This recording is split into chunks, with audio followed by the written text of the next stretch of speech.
بسم اللہ الرحمن الرحیم۔ السلام علیکم دوستو، آج ہم بیان لے کر آئے ہیں قاری حنیف ملتانی رحمت اللہ علیہ کا۔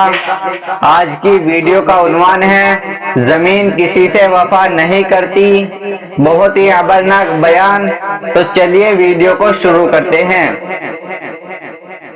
وَكَمْ أَهْلَكْنَا قَبْلَهُمْ مِنَ الْقُرُونِ۔ اللہ فرماتے ہیں میری زمین پہ عداوت نہ کرو، فساد نہ مچاؤ، قتل نہ کرو، خون نہ بہاؤ، ناحق لوگوں کا خون نہ بہاؤ۔ اللہ پاک کی زمین ہر روز صبح کو عرض کرتی الہی لوگ مجھ پہ زنا کر کے چلتے ہیں، بدماشی کر کے چلتے ہیں، اجازت دے میں لقمہ بنا کر نگل جاؤں۔ مجھے اپنے اوپر ان کا چلنا پسند نہیں، مجھے اچھا نہیں لگتا۔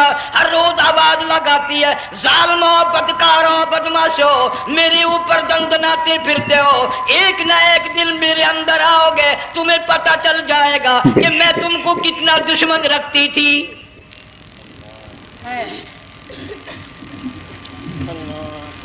آج لوگ آزاد ہو گئے، جو کسی کی سمجھ میں آتا ہے وہی بکتا ہے، جو سمجھ میں آتا ہے وہی کرتا ہے، نہ کوئی راہ متعین رہی، نہ کوئی مسلک رہا، نہ کوئی بات رہی۔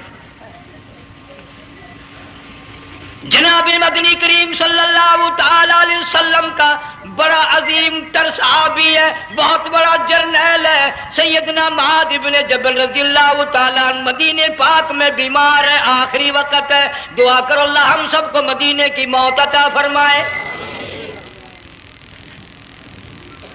بہت جلیل القدر صحابی ہے۔ علماء کرام نے لکھا ہے کہ جب موت کا وقت بالکل قریب آیا، معاذ بن جبل رضی اللہ تعالی عنہ نے رونا شروع کر دیا، رونے لگ گئے۔ علماء نے لکھا ہے اس وقت بھی مدینے پاک میں اب تک بھی یہ رواج ہے، جب کسی پہ نزع طاری ہو، سکرات طاری ہو، موت قریب ہو، جتنے پاس بیٹھے کھڑے ہوتے ہیں سارے اللہ کے قرآن کی تلاوت کرتے ہیں۔ صحابہ کرام آخری وقت میں قرآن مجید کی ہر وقت تلاوت کیا کرتے تھے، اس لیے حضور کریم صلی اللہ علیہ وسلم نے فرمایا قیامت کا دن ہوگا، اللہ پاک اعلان فرمائیں گے قرآن والے آگے آ جائیں۔ عرض کیا جائے گا قرآن والوں سے کون مراد ہے؟ حق تعالیٰ جل شانہ فرمائیں گے میں قرآن والا اس کو کہتا ہوں جو میرے قرآن سے عشق رکھتا تھا، پیار کرتا تھا، محبت کرتا تھا، اتنا پیار تھا آخری وقت تھا، ادھر موت کا جھٹکا لگا، ادھر میرا بندہ قرآن پڑھ رہا تھا۔ آج بھی اپنی قبر سے اٹھا، میرا قرآن پڑھتا ہوا اٹھا، تم میدان حشر کا چکر لگاؤ، آج بھی ان کے منہ سے کستوری کی خوشبو آ رہی ہے۔ معاذ بن جبل رضی اللہ تعالیٰ عنہ قرآن مجید کی تلاوت فرماتے فرماتے رونے لگ گئے۔ کسی صحابی نے کہہ دیا موت سے ڈر کے رو رہے ہو، موت سے ڈر گئے؟ فرمایا نہیں۔ پھر کیوں روئے؟ صحابی کہتا ہے میرے دل کی تمنا میرے دل میں رہی، میری آرزو پوری نہ ہو سکی، میری حسرت پوری نہ ہوئی، میرا ذوق پورا نہ ہوا، میرا شوق پورا نہ ہوا۔ میری تمنا تھی گرمی کا موسم ہو، رمضان کا مہینہ ہو، میں روزہ دار ہوں، جہاد فی سبیل اللہ ہو، کفر اسلام کا مقابلہ ہو، میں کئی کافروں کو قتل کر دیتا، پھر کافر بھی اکٹھے ہو کر مجھ پہ ٹوٹ پڑتے، میرا ناک کاٹ لیتے، میری زبان کاٹ لیتے، میں اللہ کی حضور میں جاتا، اللہ مجھ سے پوچھتا معاذ دنیا سے کیا لایا؟ میں عرض کرتا الہی بولوں کیسے، زبان بھی تیری نام پہ کٹا کے آیا ہوں، اور روزہ رکھ کر آیا ہوں، نیت یہ ہے کہ تیرے محبوب کے حوض کوثر کے پانی سے روزہ افطار کروں گا۔ ان اللہ والوں کی یہ موت تھی۔ مالک بن دینار رحمت اللہ علیہ ایک عجیب نوجوان کا واقعہ تحریر فرماتے ہیں۔ گرمی تھی، دوپہر تھی، سورج اپنی شباب پہ تھا، بڑی سخت گرمی تھی۔ میں نے ایک نوجوان کو دیکھا، وہ پیروں سے معذور ہے، دونوں پیر نہیں ہیں، ہاتھوں کے بل زمین پہ گھسٹ گھسٹ کے چل رہا ہے، اور گلے میں کرتا بھی نہیں، سامان کوئی نہیں، سواری کوئی نہیں، کھانے پینے کا انتظام کوئی نہیں۔ مالک بن دینار رحمت اللہ علیہ فرماتے ہیں میں نے اس نوجوان سے پوچھا کہ تو کہاں سے چلا اس حالت میں؟ کہنے لگا میں بلخ بخارے سے چلا ہوں. تجھے یوں ہی ہاتھوں کے بل گھسٹتے چلتے کتنا عرصہ گزر گیا؟ نوجوان کہنے لگا اللہ والے 7 برس ختم ہو کر 8واں لگ چکا ہے. اس حالت میں کہ جی ہاں اسی حالت میں. تیرا کھانا پینا. جوان کہنے لگا والذی ہوا یطعمنی ویسقین وَإِذَا مَرِضْتُ فَهُوَ يَشْفِينِ.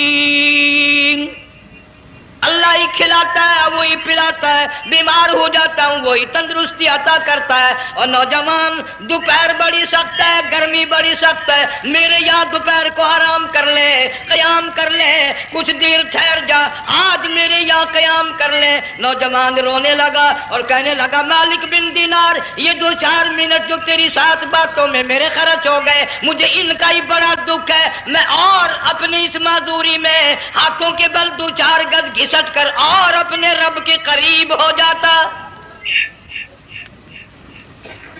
یہ جو تیری ساتھ بات کرنے میں تھوڑا سا وقت خرچ ہو گیا، مجھے اس کا ہی بڑا دکھ ہے. ارے تو تھک گیا ہوگا. جوان کہتا ہے تیرے دیوانے مگر چلنے سے رک سکتے نہیں، تیرے دیوانے مگر چلنے سے رک سکتے نہیں، پاؤں تھک جاتے ہیں دل ان کے کبھی تھکتے نہیں. میرے سامنے تھکنے کا نام نہ لو. میرے دل میں عشق کی آگ جلی ہوئی ہے، سوز و گداز کا سمندر طوفان برپا کر رہا ہے. میں نہیں تھکنا جانتا. میرے یہاں نیند کا سوال نہیں، آرام کا سوال نہیں. میں تو گھسٹ گھسٹ کر رب کے دربار میں حاضر ہوا چاہتا ہوں. پوچھا کہ جا کہاں رہے ہو؟ کہنے لگا بیت اللہ کی زیارت کے لیے چلا، روز رسول اللہ صلی اللہ علیہ وسلم کی زیارت کے لیے چلا. کھانا پینا کچھ نہیں کہ نہیں، بس کہ منتظر ہوں اس گھڑی کا کہ کب وہ وقت آئے اور کب میں جا کر یوں کہوں کہ اے مدینے کی مہاجر سبز گنبد کے مکی، اے مدینے کے مہاجر سبز گنبد کی مکی، عرش ہے تیرے قدم کے فیض سے یہ سرزمین. کب وہ وقت آئے، کب میں مدینے کی گلیوں کو دیکھوں، کب آب و ہوا کو دیکھوں، کب مدینے کی بہاروں کو دیکھوں، کب گنبد خضرا پہ میری نگاہ پڑے، میرے دل کی تسلی ہو جائے. عاشق لوگ یوں ہی کیا کرتے ہیں. دیہات کی ایک عورت آئی رسول اکرم صلی اللہ علیہ وسلم کی وفات شریف کے بعد اور آ کے کہنے لگی بہن عائشہ رضی اللہ تعالیٰ عنہا، میں نے سنا ہے سرکار کی وفات شریف ہو گئی، کیا کہاں دفن کیا کہ اس حجرے میں؟ کہنے لگی مجھے دروازہ کھول کر قبر کی زیارت تو کرا دے. عورت صاحب دیہات کی رہنے والی چوکٹ پہ کھڑی ہو کے کہنے لگی آقا جب بھی آتی تھی زبان تیری ہوتی تھی، قرآن خدا کا سنتی تھی، مسائل پوچھتی تھی، زیارت کرتی تھی. اب یہ زندگی اچھی نہیں لگتی، میں تیرے قدموں میں مرنا چاہتی ہوں. علماء نے لکھا ہے ایک چیخ ماری، چوکٹ پہ گر کر جان دے دی. سبحان اللہ. مالک بن دینار رحمت اللہ علیہ فرماتے میں بھی اس سال حج کے لیے گیا، مینا میں میں نے دیکھا کہ بڑا مجمع لگا ہوا ہے ایک جگہ، تو میں بھی گیا کہ یہ لوگ کیوں اکٹھے ہیں. میں نے لوگوں میں سے جھانک کر دیکھا تو وہی نوجوان بیٹھا ہے جس کو میں نے دوپہر کے وقت دیکھا تھا. وہی حالت ہے، گلے میں کرتا نہیں، گٹھڑی نہیں، ٹھیلا نہیں، سامان نہیں، اور رو رو کے یوں کہتا مولا آج کسی نے دمبے کی قربانی دی، کسی نے بکری کی قربانی دی، کسی نے اونٹ کی قربانی دی، کسی نے گائے کی قربانی دی. میں فقیر ہوں، میں مسکین ہوں، میں بالکل مفلس اور نادار ہوں، میرے پاس تو یہ میری جان ہے، میں اس کی قربانی دیا چاہتا ہوں، قبول فرما. ہزاروں لاکھوں لوگوں کے سامنے ایک چیخ ماری اور مینا میں جان دے دی. اس حالت میں ان اللہ والوں کا آخری وقت آتا ہے. ایک ہم لوگ مرتے ہیں ایکسیڈنٹوں میں، سڑکوں پہ، ادھر موت کا جھٹکا لگ رہا ہے، ادھر منہ میں کنجری کا گانا. ارشاد فرمایا مدنی کریم صلی اللہ تعالی علیہ وسلم نے سیاتی علی الناس زمان، اور لوگوں میری امت میں ایک وقت ایسا آئے گا لوگ اتنے برباد ہو جائیں گے، صبح کو آدمی مومن مسلمان ہوگا، شام کو موت آئی تو جنازہ کافر کا اٹھ رہا ہوگا. گھروں میں محلوں میں آج موت آتی ہے، کنجری کا گانا منہ میں ہوتا ہے، ادھر دم نکل رہا ہے، ادھر کنجری کا گانا کانوں میں آواز آ رہی ہے، میت کو غسل دیا جا رہا ہے، کنجری کی آواز آ رہی ہے، جنازہ اٹھا کر لے جا رہے ہیں، کنجری کی آواز آ رہی ہے، قبر میں میت اتاری جا رہی ہے، کنجری کی آواز آ رہی ہے، قبر پہ مٹی ڈالی جا رہی ہے، کنجری کی آواز آ رہی ہے۔ اس ماحول میں، اس معاشرے میں ہم کس طرح ایمان اور یقین اور ایمان ساتھ لے کر مریں گے؟ ہزاروں نہیں، لاکھوں کو مرتے وقت کلمہ نصیب نہیں۔ قسم دے کر پوچھو، ماں مر رہی ہے، کلمہ منہ سے نہ نکلا، باپ مر گیا، منہ سے کلمہ نہیں نکلا، بیگم صاحبہ چل بسی، منہ سے کلمہ نہیں نکلا، ہزاروں چلے گئے اور اپنے جانے کا پھر بھی یقین نہ آیا۔ تم نے کبھی سوچا تک نہیں، خیال تک نہیں کیا؟ ارشاد فرمایا مدنی کریم صلی اللہ تعالی علیہ وسلم نے اور لوگوں ابو ہریرہ رضی اللہ تعالیٰ عنہ سے پوچھا تو کیوں رویا؟ عرض کرنے لگا میرے آقا اتنی کمزوری کبھی نہ دیکھی، اتنی ضعیفی کبھی نہ دیکھی، اتنی ناتوانی کبھی نہیں دیکھی، چہرہ انور بالکل کمزور ہو گیا۔ آپ نے ٹھنڈا سانس لے کر فرمایا ابو ہریرہ تجھے معلوم نہیں موت بالکل قریب آ گئی، بالکل قریب آ گئی موت۔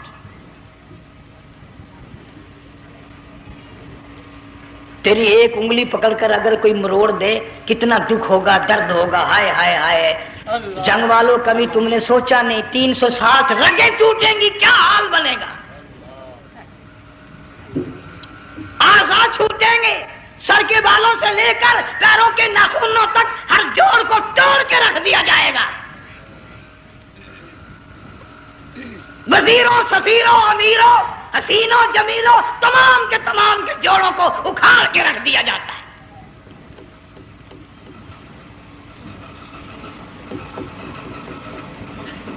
پروگرام تک نہیں مرد عورتوں کا کہ یہ دنیا کسی کی نہ بنی، قبر میں آخر جانا ہی جانا ہے۔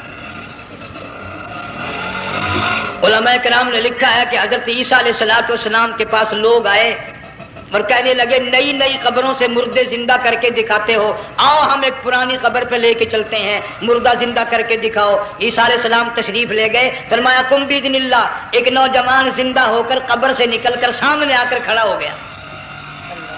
عیسیٰ علیہ السلام نے پوچھا تو کون ہے؟ وہ کہنے لگا میرا نام سام ہے، میں حضرت نوح علیہ السلام کا بیٹا ہوں۔ تو پیغمبر کا دماغ تو پیغمبر کا ہوتا ہے نا۔ فرمایا تجھے تو بڑا عرصہ قبر میں گزر گیا، کتنے ہزار سال قبر میں گزر گئے؟ کہ جی ہاں۔ عیسیٰ علیہ السلام نے فرمایا یار ملاقات تو اللہ نے کرائی دی، قبر کا کچھ حال تو بتا کیا بنتی ہے، قبر کا کچھ ماحول بتا، قبر کی خبر بتا۔ علماء کرام نے لکھا وہ نوجوان رونے لگا اور کہنے لگا عیسیٰ علیہ السلام تو قبر کی خبر پوچھتا ہے، قبر کا حال پوچھتا ہے، قبر کا ماحول پوچھتا ہے، قبر کا معاملہ مجھ سے پوچھتے ہو، آپ مجھ سے پہلے یہ کیوں نہیں پوچھتے کہ موت کا جھٹکا کتنا شدید ہے؟ نوجوان رو کے کہنے لگا عیسیٰ علیہ السلام کتنے ہزار سال میری موت کو گزر گئے، پر مالک کائنات کی قسم آج تک میرا منہ کڑوا ہے۔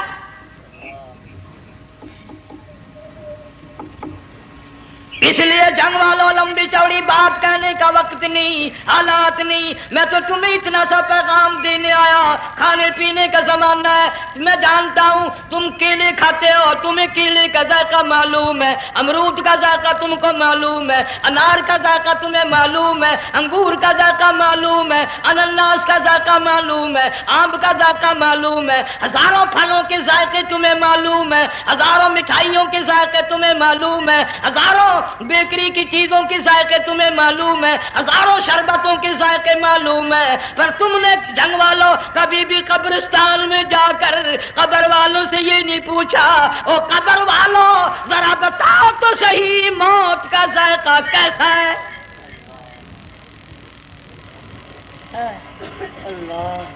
تم نے چکھا نہیں، جنہوں نے چکھا وہ بتانے نہ آئے کیسا ذائقہ ہے۔ اس لیے قرآن کہتا کلا اذا التراقي وقيل من راق وظن أنه الفراق والتفت الساق بالساق إلى ربك يومئذ المساق. بادشاہ ہو، امیر ہو، وزیر ہو، فقیر ہو، غریب ہو، رگیں ٹوٹیں گی، موت آئے گی، اور جس کی آئی تمہیں معلوم نہیں کس طرح آئی، کس حال میں آئی. جن کے دلوں میں ان باتوں کا خیال آیا، خدا کی قسم صحابہ کرام میں سے اتنے رویا کرتے تھے آنکھیں ختم ہو گئی. جناب فاروق اعظم رضی اللہ تعالیٰ عنہ کو کسی نے دیکھا رو رہے ہیں، بے تحاشا رو رہے ہیں. پوچھ لیا بڑا بہادر پہلوان فاروق تجھے کیا ہوا، اتنا کیوں رویا؟ فرمانے لگے تمہیں معلوم نہیں قبر کا اندھیرا یاد آ گیا.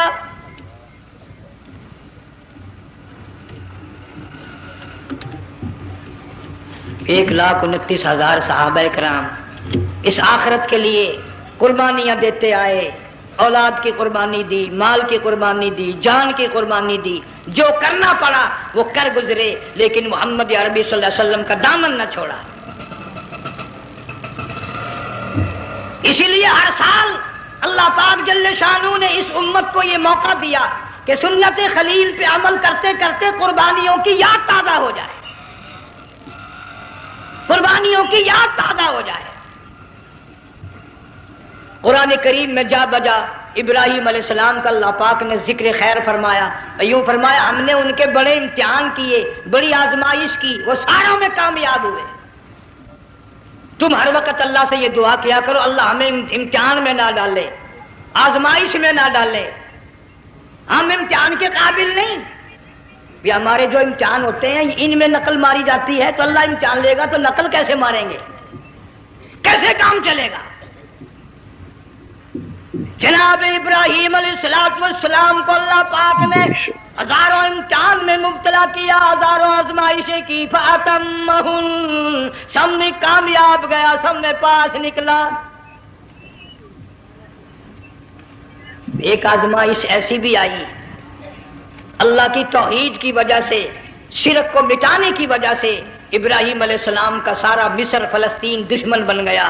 حضرت سارہ کو ساتھ لے کر چل دیے، ایک بیوی ساتھ ہے اکیلا دم میں.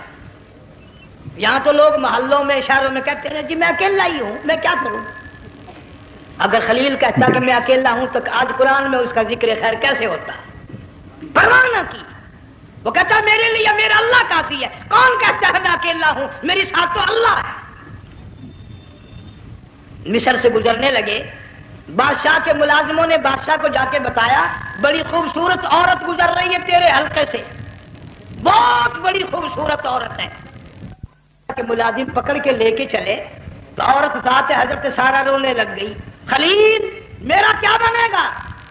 پیغمبر کو اللہ کی ذات پر بڑا یقین ہوتا، فرمایا پرواہ نہ کر، میری آبرو میرے مولا کی آبرو ہے، چاہے جہاں چلی جا میری عزت کی حفاظت میرا اللہ کرے گا. فرمایا فاللہ خیر حافظا وہو ارحم الراحمین.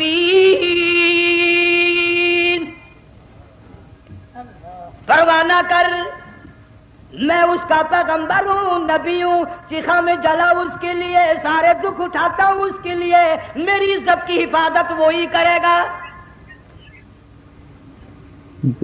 محل میں جا کر حضرت سارہ کو بند کر دیا.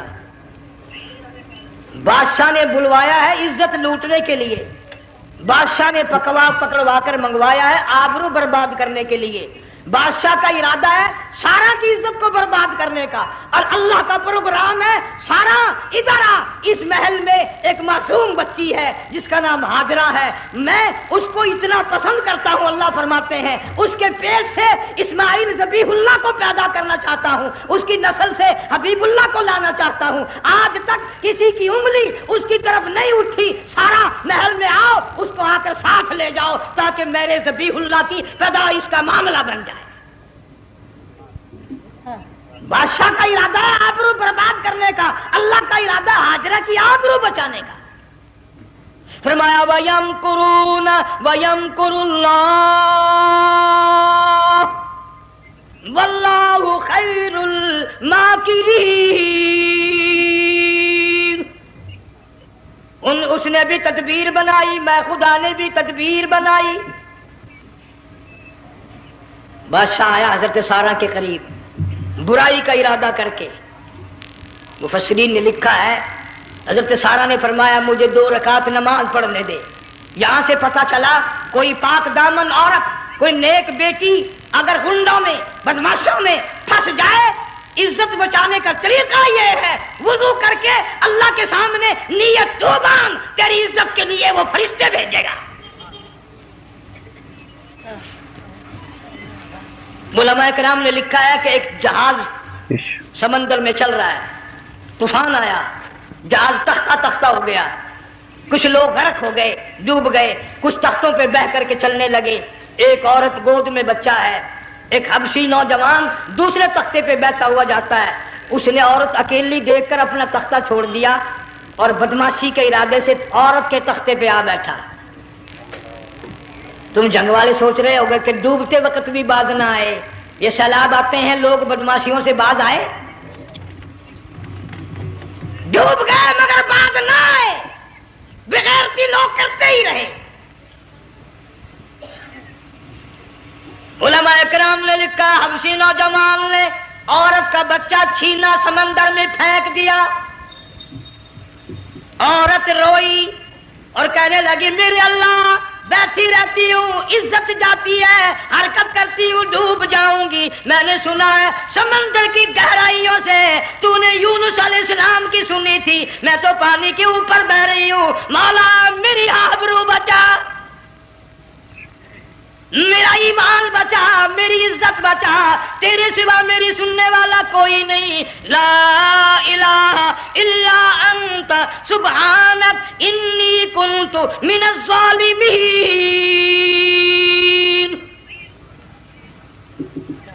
علماء نے لکھا ہے کہ ایک گردن سی نمودار ہوئی پانی میں سے اور حبشی نوجوان کو ایک ہی لقمہ بنا کر لے گئی۔ وہ تو ہر جگہ سنتا ہے، پکارنے والا بے بس بے کس ہو کر جب اس کو پکارتا ہے وہ ہر جگہ انداز پہنچاتا ہے، وہ ہے جو موجود ہر جگہ۔ عورت بہتی بہتی کنارے جا لگی، ایک جہاز قریب آیا، دوپٹے کا اشارہ کر کے اس کو بلایا۔ جہاز میں جب سوار ہوئی تو دیکھتی کیا ہے، ایک نوجوان کی گود میں اس کا وہ بچہ جو سمندر میں پھینک دیا تھا بیٹھا ہوا کھیل رہا ہے۔ ٹوٹ پڑی میرا بچہ ہے۔ لوگوں نے کہا تیرا کہاں سے آیا؟ ماجرا سنایا، اس طرح ہوا۔ جہاز کے کپتان نے کہا ہم جہاز لے کر آ رہے تھے، غیب سے آواز آئی جہاز ادھر کو لے آؤ ورنہ ڈبو دیے جاؤ گے۔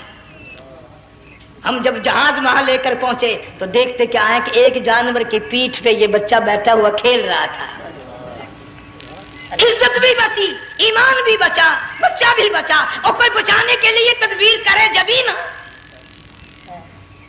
حضرت سارہ نے نماز پڑھ کر بد دعا کر دی، بادشاہ کے سارے بدن میں درد ہونے لگا۔ پیغمبر کا سارا گھر بڑا کریم ہوتا ہے، جب اس کو درد نے ستایا نا کہنے لگا میں وعدہ کرتا ہوں تجھے کچھ نہیں کہوں گا، میرے لیے دعا کر دے۔ اب اگر کوئی جنگ کا ہوتا یا میں ہوتا کہتا دفع ہو تیرے واسطے دعا کا دی، لیکن حضرت سارہ نے پھر جھولی پھیلا دی، مولا وعدہ کرتا ہے بدماشی سے توبہ کرتا ہے، اس کو تندرستی عطا فرما دے۔ اللہ نے تندرستی عطا کر دی۔ وہ پھر کہنے لگا لو ایسی حسین عورت کب ہاتھ آئے گی، پھر برائی کے لیے تیار ہو گئے۔ یہاں سے پتہ چلا کہ یہ جو گنڈے بدماش ہوتے ہیں ان کی قسم کا بھی کوئی یقین نہیں۔ اگلے دن ایک آدمی نے قسم کھائی تو اس کے خلاف کرنے لگا۔ لوگ کہنے لگے کہ تو نے قسم کھائی تھی قرآن اٹھایا تھا، اب کیا تھی گیا بل ڈٹھی ہوئی مسجد سی پاٹیا ہوا قرآن سی،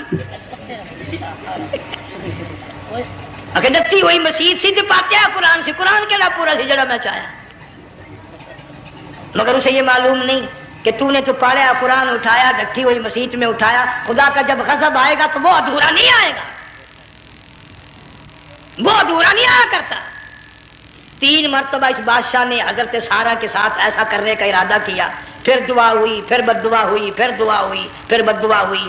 آخر کار کہنے لگا اپنے ملازموں کو کہ ہوئے بدماشو، عورت کے روپ میں کسی بلا کو پکڑ کے لائے ہو، کسی جن بھوت کو لے آئے ہو، اور کہنے لگا تو چلی میرے محل سے جلدی چلی جا، اور جاتی جاتی وہ کہا کہ یہ تیری خدمت کیا کرے گی، یہ بچی میرے محل میں ہے، اس کو ساتھ لے جا۔ حضرت سارہ کو، ہاجرہ کو ساتھ کر دیا، سیانی ہو گئی، حضرت ابراہیم علیہ السلام سے نکاح کر دیا، اسماعیل علیہ السلام پیدا ہو گئے۔ اللہ میاں جب حضرت ابراہیم علیہ السلام چومتے ہیں، چاٹتے ہیں، ماتھے پہ بوسے دیتے ہیں، اٹھاتے ہیں، پیغمبر کا بیٹا، خود بھی نبی اور آل میں آنے والا نبی، کالی کملی والا صلی اللہ علیہ وسلم، کتنا حسین چہرہ ہوگا۔ اللہ میاں نے پھر آزما لیا، حکم دیا کہ اس ہاجرہ کو، اسماعیل کو، دونوں ماں بیٹوں کو وہاں چھوڑ کے آ جہاں سینکڑوں میل میں پانی کوئی نہیں، آدمی کوئی نہیں، رستہ کوئی نہیں، گھاس کوئی نہیں، پتا کوئی نہیں، جہاں بیت اللہ ہے یہاں کے بارے میں حکم دیا، چھوڑ کے آ۔ اور اگر آپ کو نیند نہیں آئی تو مزہ آئے گا، اللہ نے یہ فرما دیا، بتانا نہیں ہے کہ میں نے حکم دیا ہے۔ خدا حافظ نبی نہیں کہتا اپنی بیوی کو۔ آج لوگ ہر بات میں کہہ دیتے ہیں ہمارے پیروں کو پتا کل کو کیا ہوگا، ہمارے فقیروں کو پتا ہے پرسوں کیا ہوگا۔ اور بڑی مدت کی بات ہے، یہی موسم تھا، چماسا گرمی تھی، انارکلی لاہور سے ہم کئی ساتھی گزر رہے تھے، فٹ پاتھ پہ بیٹھا ایک ملنگ، چاروں طرف لوگ کھڑے، بڑا مجمع، کافی دنوں کی تو بات ہو گئی، ہاتھوں کی لکیر دیکھ کر لوگوں کی تقدیر بتا رہا تھا۔ کسی کو کہتا تھا تجھے بڑی اونچی پوسٹ ملے گی، کسی کو کہتا تھا تیری شادی بڑی فرسٹ کلاس لیڈی سے ہوگی۔ وہ بابو تو کوڈا ہی ہو جاتا تھا، لیڈیوں پہ بڑے مرائے لیڈے، کوئی کام نہیں، رات دن بس لیڈیوں کے پیچھے ہی پھرنا ہے۔ اللہ، میں نے اپنے ساتھیوں سے کہا، میں نے کہا میں بھی تقدیر پوچھتا ہوں اپنی۔ کہنے لگے شرارت ہو جائے، یہ منع کر لے، ساری دنیا پر ہاتھ دکھا رہی ہے، کوئی شرارت نہیں، میرے ہاتھ میں شرارت ہے۔ 1 روپیہ لے رہا تھا وہ، میں بھی لوگوں میں گھساتا، بھیڑ میں سے اوپر نیچے ہی ہوتا میں بھی پہنچ گیا، اور دونوں گھٹنے میں نے زمین پہ رکھ دیا، روپیہ ہاتھ میں، میں نے اس کا ذکر کہا، میں کہا ملنگ جی اگر اب ویکھیا میری شادی ہو جائے گی کہ نہیں۔ اب اس نے دیکھ کے میری طرف کہنے لگا، اس نے سوچا کہ یہاں اچھے بھلے کو نہیں ملتی پاکستان میں، اسے کون دے گا؟ اچھی طرح میرا ہاتھ دیکھا بھی نہیں، جھٹک کے کہنے لگا نو تیری شادی نہیں ہونی ہے۔ میں کیا کھوتے، تیرے باپ کے 8 بچے کھیل رہے ہیں۔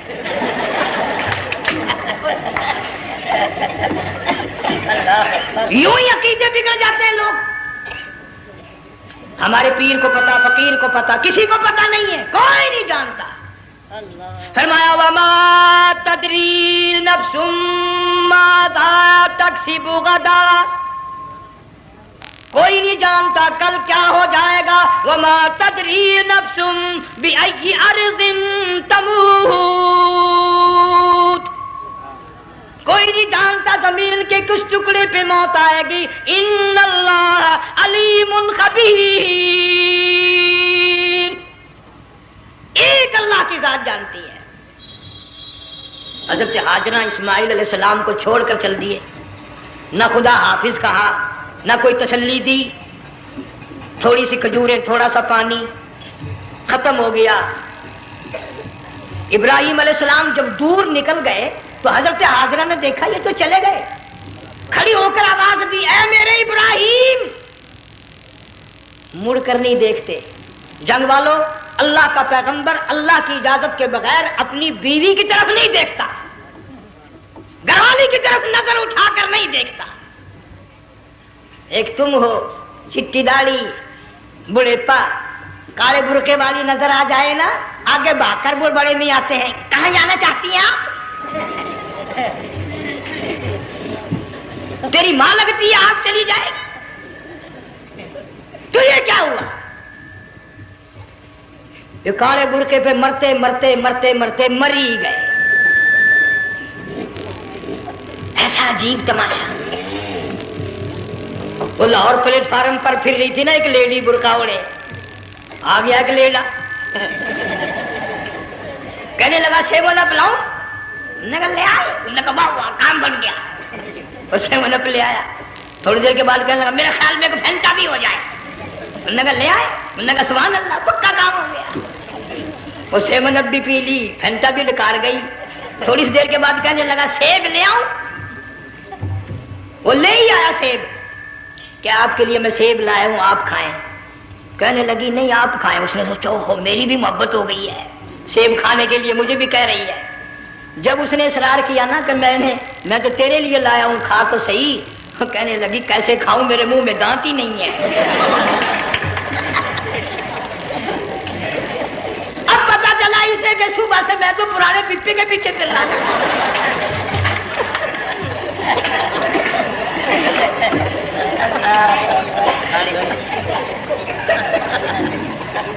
صرف برقع دیکھا چل دی. یہاں پیغمبر اپنی گھر والی کی طرف نہیں دیکھتا.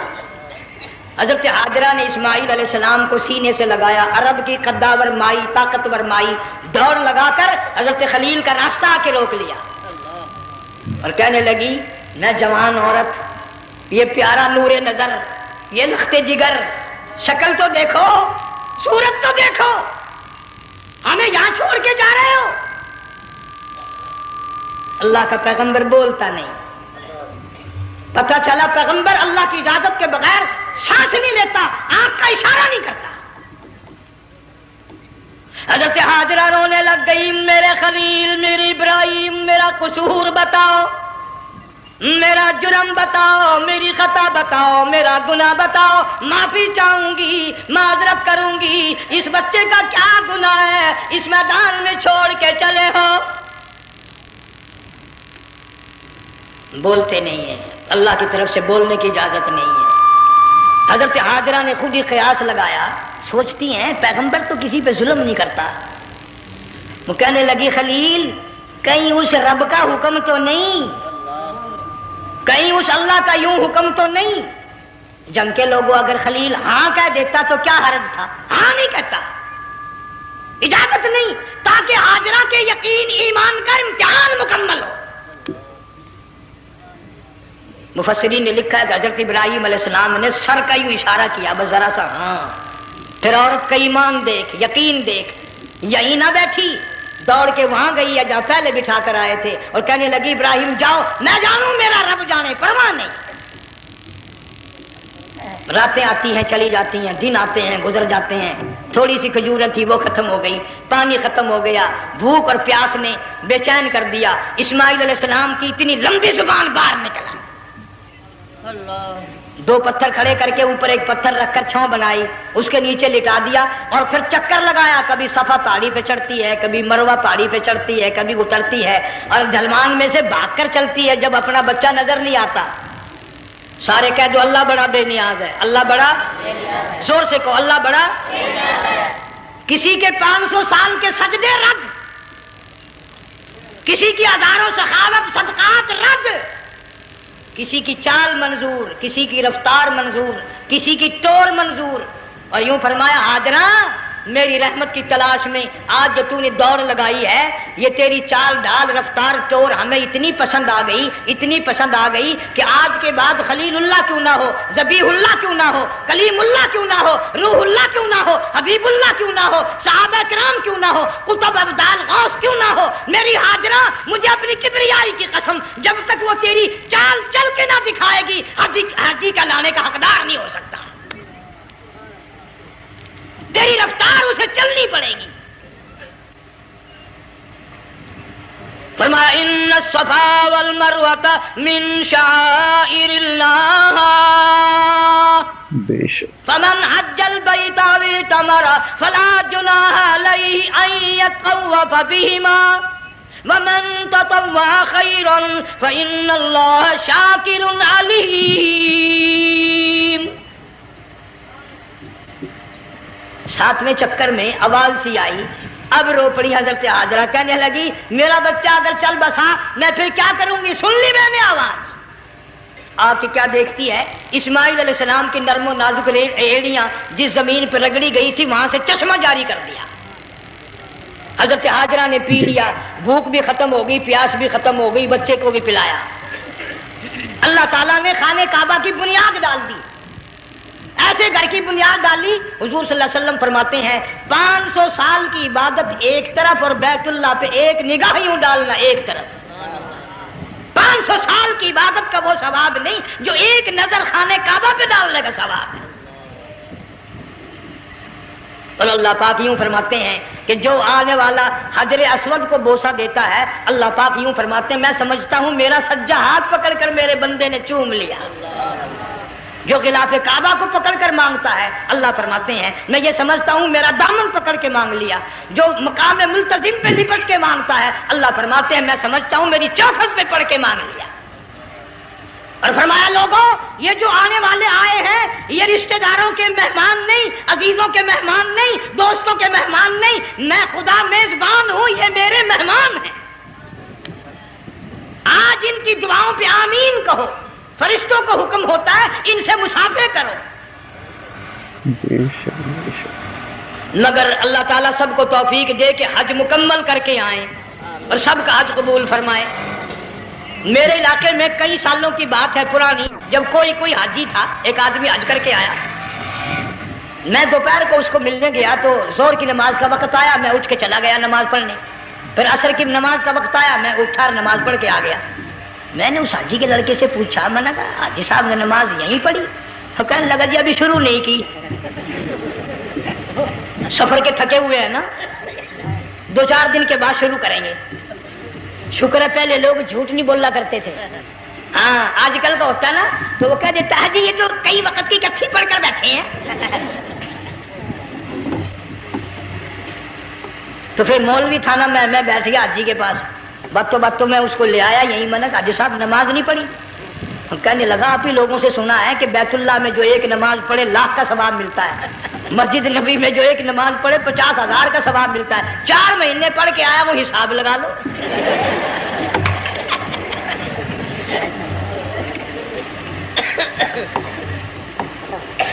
مسائل سیکھتے نہیں، ارکان اور آداب بیت اللہ کے سیکھتے نہیں۔